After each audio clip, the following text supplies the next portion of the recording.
Like most of you early on, I could play the bar chords really well.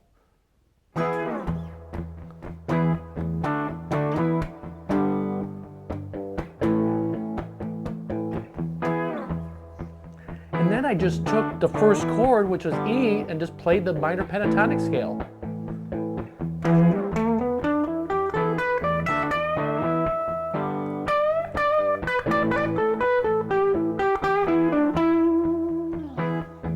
I did that for years. I was stuck in this first position, just playing up and down the scale, getting better at some bending, but it was the same 5 notes over and over.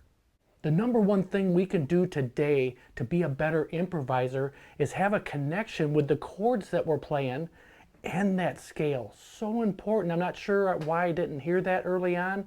Check out the structure of the E minor pentatonic scale, first position.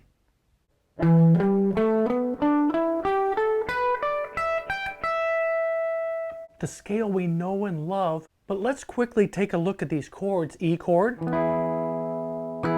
D, back to E, G, A.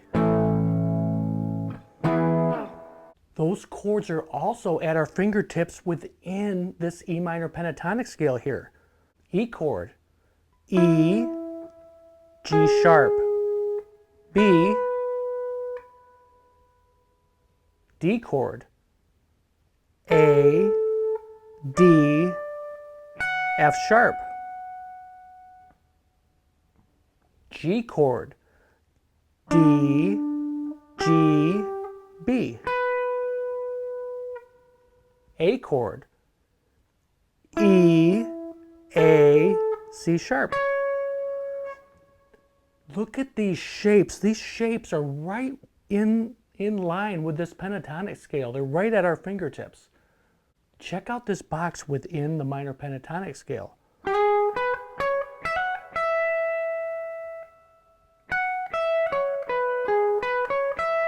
Sounds real bluesy, real familiar. That's part of the E major pentatonic scale, but it's right at our fingertips within the minor pentatonic scale. So if we add these extra notes to the minor pentatonic scale, we are actually mixing the major and minor pentatonic scale. But it's right at our fingertips here. We don't have to move around. Stay with me. I'm going to show you how this works over a 1-4-5 blues in the key of E. And if this lesson is helpful, hit that like button. I really do appreciate it. So again, looking at the chord shapes within the E minor pentatonic scale,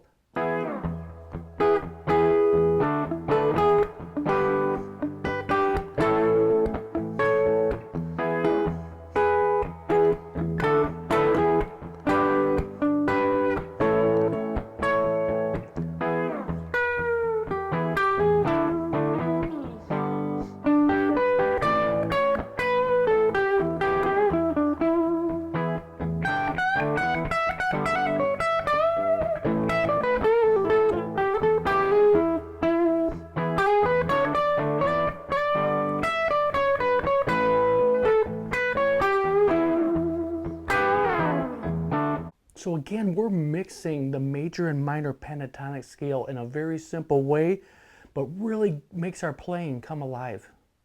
So if we look at a 1-4-5 blues progression in E, E7,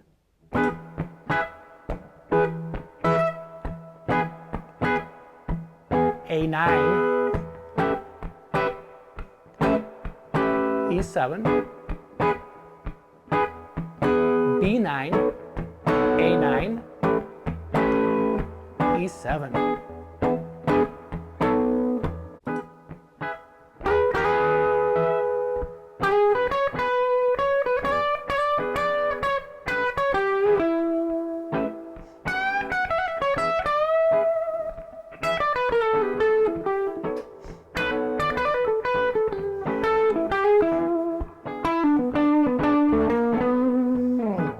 And mixing the major and minor in a simple way, you have these major notes right at your fingertips. Minor, major.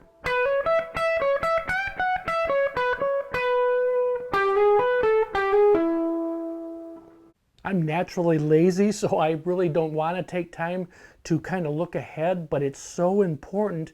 The players we know and love, they don't just play up and down the scale. They're thinking ahead of the chords coming up and how they're going to attack those chords. And you don't need a backing track to practice this. Play the minor pentatonic, go to the little major box.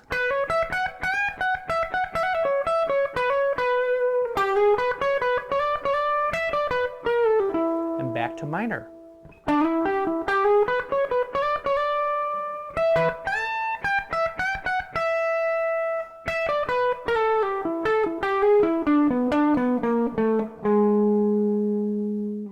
I was stuck in that first position for so many years, and that's where the term long-time beginner comes from, that a lot of us can really identify with. But if we just take a few minutes, look at the chords we're playing over, whether it's a backing track or jamming with some people, just take some time, look at the notes in those chords and where they lie in the pentatonic scale that you're working with. This could be done in major or minor, but just looking at the minor pentatonic, those major notes are right at our fingertips. We don't have to linger on them for very long. Just play them tastefully, go back to the scale we know and love, and just play from the heart. Have some fun with this. We'll see you on the next one.